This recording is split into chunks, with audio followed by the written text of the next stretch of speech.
Hello, today we're going to talk about Ruckus Cloudpath and the creation of a workflow. So there are going to be several different videos on workflows. Today's video is going to focus on creating a workflow for a standard user that's going to log in with Active Directory and have access to the wired and the wireless infrastructure. Alright, so our workflow requirements, we're going to have a standard user. This is a user that works for the company or the institution that we work for. We want them to authenticate through Active Directory, to have access to the Corp Wi-Fi SSID that we're going to use for this example. They're going to have access to the wireless infrastructure, and we don't want the user to have to do anything beyond their initial gaining access to the network. So we want it to be seamless for the user. They must be presented with an acceptable use policies that they have to accept and read before they are granted these permissions. We're going to use VLAN 400 for our wireless, and we're going to use VLAN 10 for our wired access. We want them to have different IP address schemes and be in different subnets, whether on the wired or the wireless network. And this all must be certificate-based access for the wired and the wireless. All right, so we have some assumptions here. So this is not a fully encompassing video end-to-end of how to configure Cloudpath from the start and how to configure your wireless infrastructure or your wired infrastructure from the start. So we need to make sure that a few assumptions have been made. We have Cloudpath that is functional and on the network. We have a wireless controller with access points that are up and functional, and we have a wired infrastructure that is up and functional. VLANs are already configured, Active Directory is configured, there are users in there. Cloudpath has been configured to talk to Active Directory as an authentication server, and we can look in that. There's documentation for that. We need to make sure that Cloudpath for this example is going to be our radius and our certificate authority. So in real life, you can use an external radius server or an external certificate authority to work with Cloudpath, but for this example, we're going to let Cloudpath be everything for us. So we're only going to focus on the configuration of the workflow. All right, let's get started. All right, so now we're in Cloudpath, and we're here at our welcome screen where it brings us to. So under configuration and workflows, we're going to actually create us a new workflow. So by default, when you bring up Cloudpath for the very first time, you haven't done anything else, you're given a primary workflow. And the primary workflow is the default workflow. You can create new workflows if you want to. So maybe you want to create some for testing, or you want to create some for different entities. Maybe you're a multi-tenant environment. You want to have different tenants have different workflows. You can do that. So this is my lab setup. So we're just going to start with a new workflow. So I'm going to show you how to create a new workflow, and then we're going to go from there. So up here, we're going to add a workflow.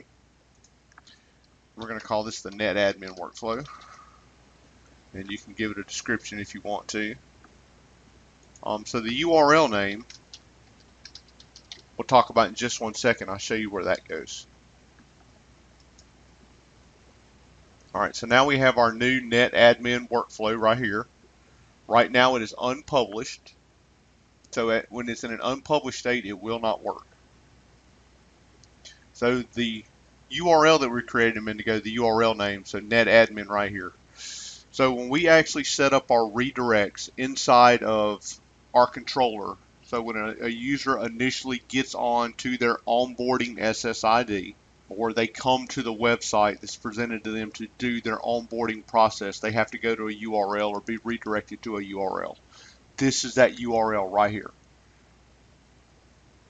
And the enroll is part of Cloudpath. The lab is actually something that you name, and the NetAdmin is specific to this workflow. As you'll notice, my different workflows have different names, so you could give different redirections or send people to different websites for different workflows. All right, so all that was set up under the Properties tab. Now we're in the enrollment process. Now we're actually ready to build our workflow. So we're going to get started. And everything inside of Cloudpath is a wizard. So they're all pretty simple.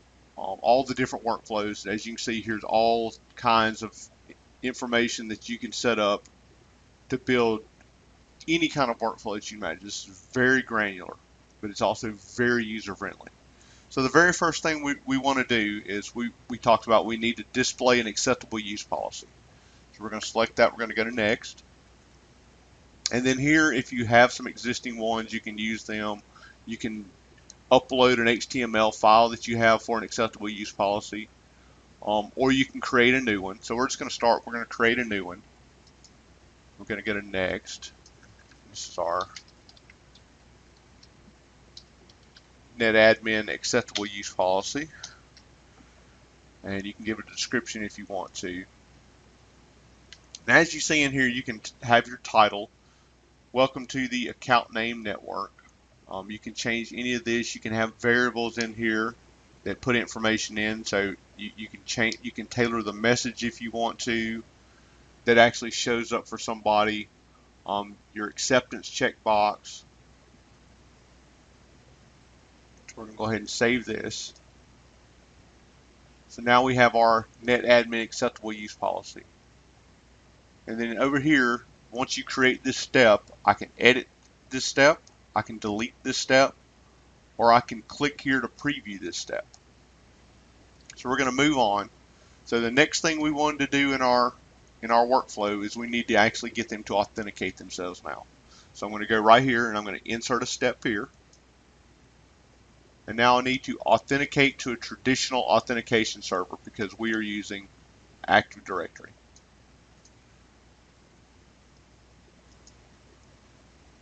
All right, so I can define a new authentication server. So if I haven't created one, I don't have Cloudpath set up to talk to an authentication server, I can create one. But I already have Cloudpath set up, so I'm going to reuse the one that I've already got set up. I'm going to move to next.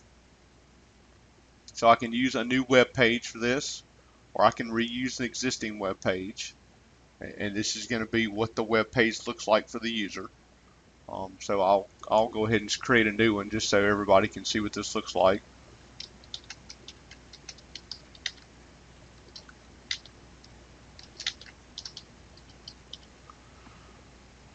And same thing, description, give it a title.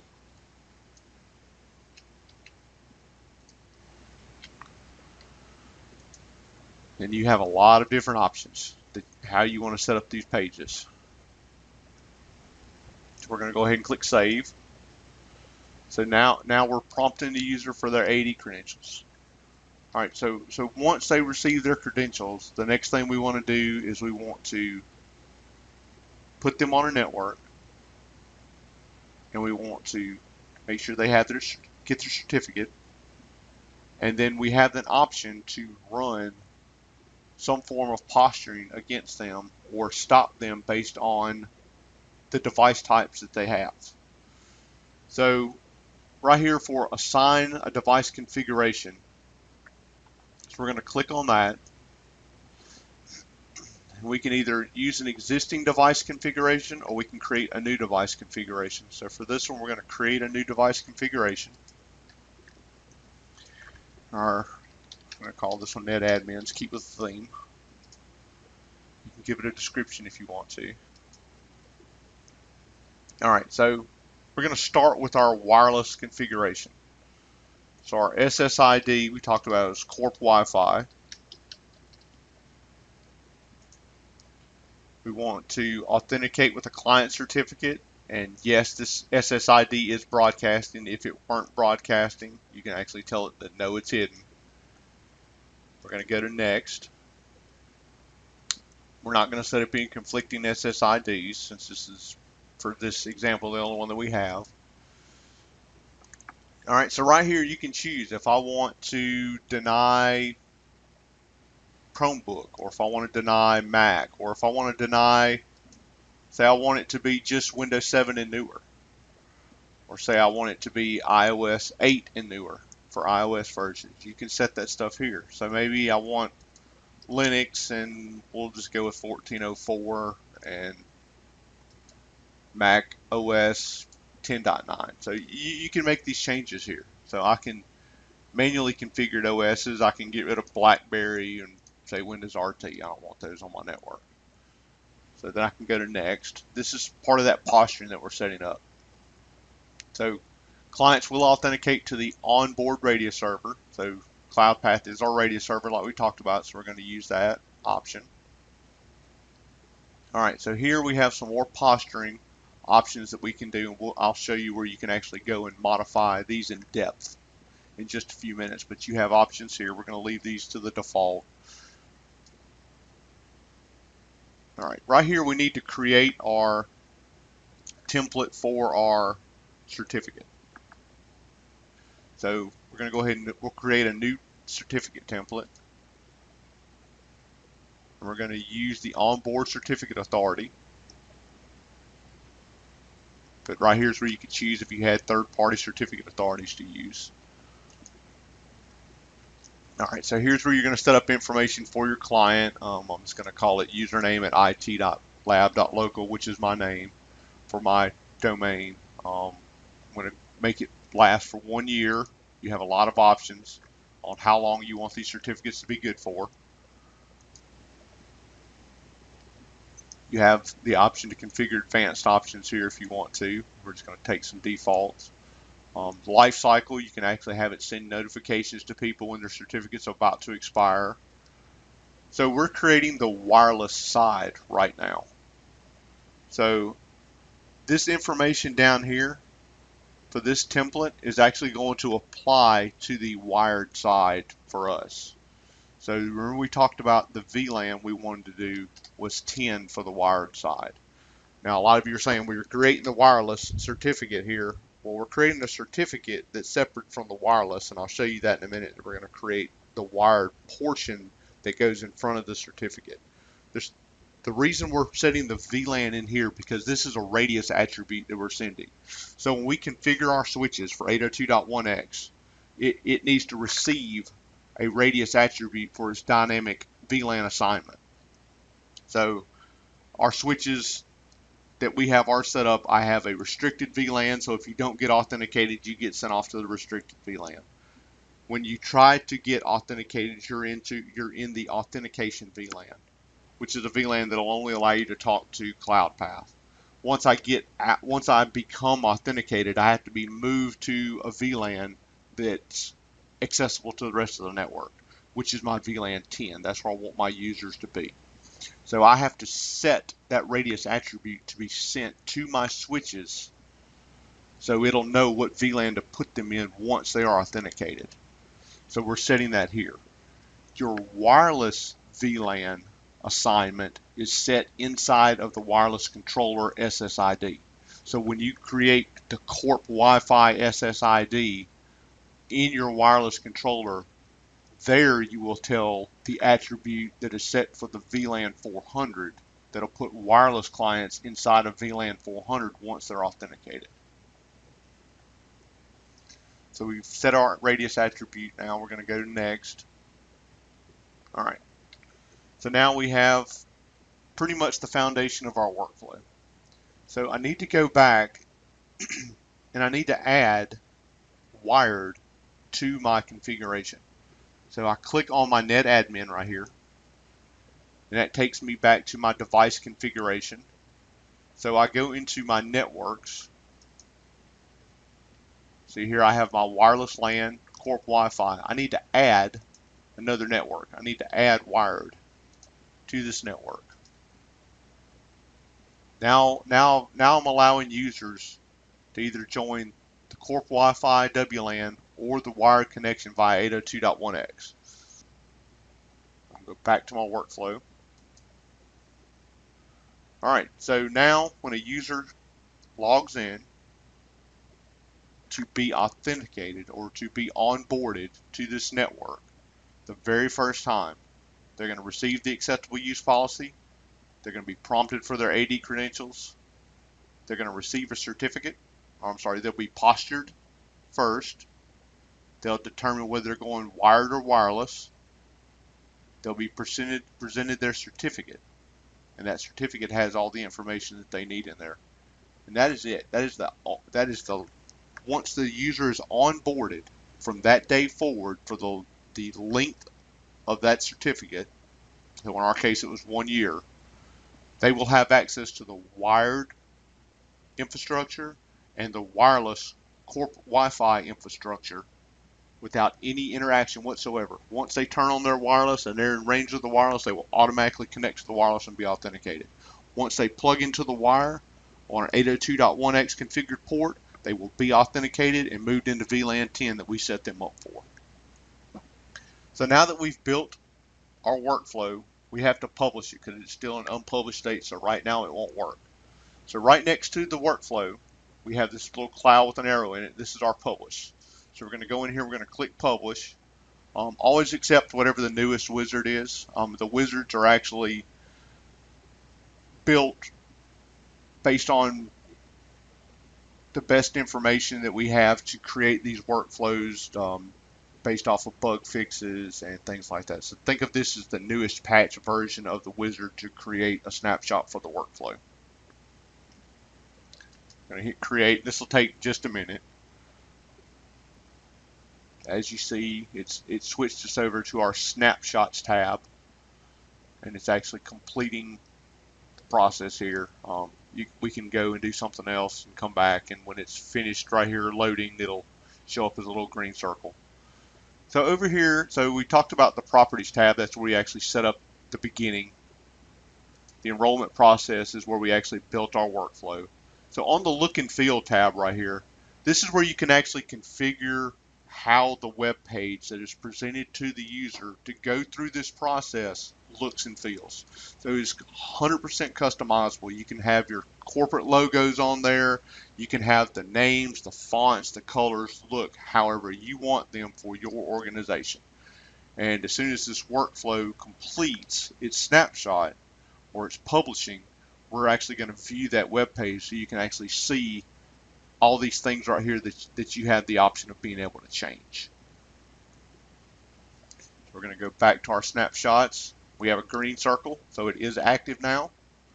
So if I go up here to my workflow and click on this link, it's actually going to bring up my web page now. So I have my acceptable use policy. Here are my terms and conditions that are completely customizable. I have to agree or it will not allow me to go to the next section. I'm now prompted for my Active Directory credentials.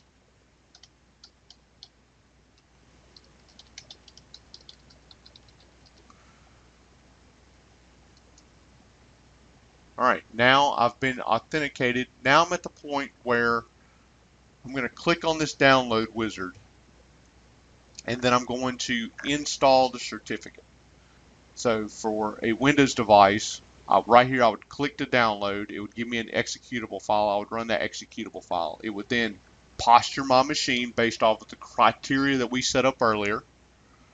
And then if I meet that posture assessment, it'll provide me a certificate that's installed directly into my trusted certificates inside of Internet Explorer and Windows. And then from this point forward, it will actually, if I'm on the wireless, it will move me to the secured Corp Wi-Fi SSID. All right, so now you've seen how you can configure all of that information. So anytime that you go in here to your workflow and you make a change to this workflow, you make a change to any of these tabs that are right here, before those changes will take effect, you have to republish this workflow. So keep that in mind. Every time you make a change, you have to republish the workflow. So you're allowed to make changes in here and not affect users. Now, depending on the changes you make, you can affect a user.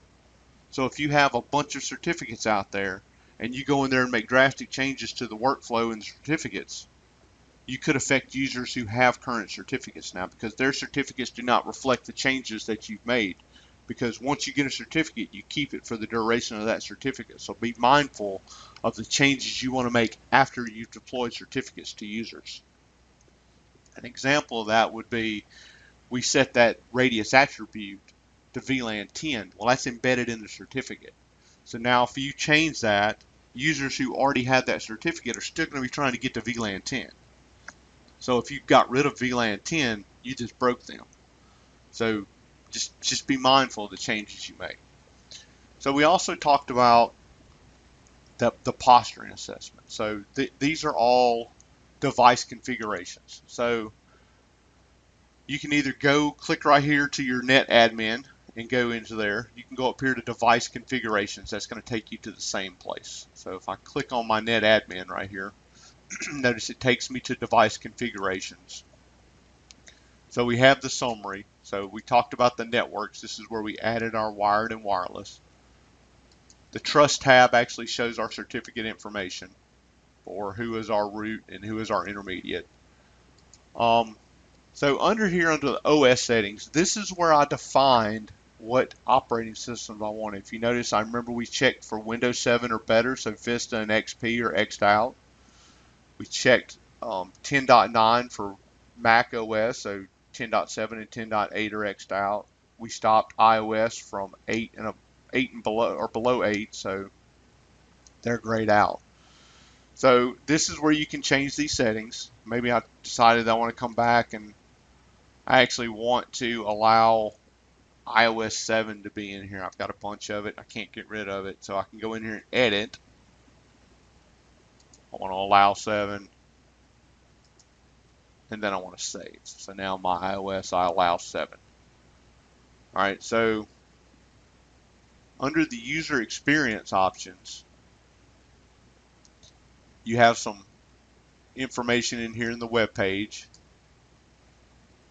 that's actually part of the information that we saw on that web page for them to download this package. So that's editable information. So under the add settings, and there's one for each of the different operating systems, this is where we can go in here and set up our certificate settings that we set. We can configure NAC requirements, antivirus, patch requirements, firewall, any kind of software settings that we want, or proxy settings, any kind of information that we want to be checked during that initial posture assessment to make sure that they meet the requirements to get on our network.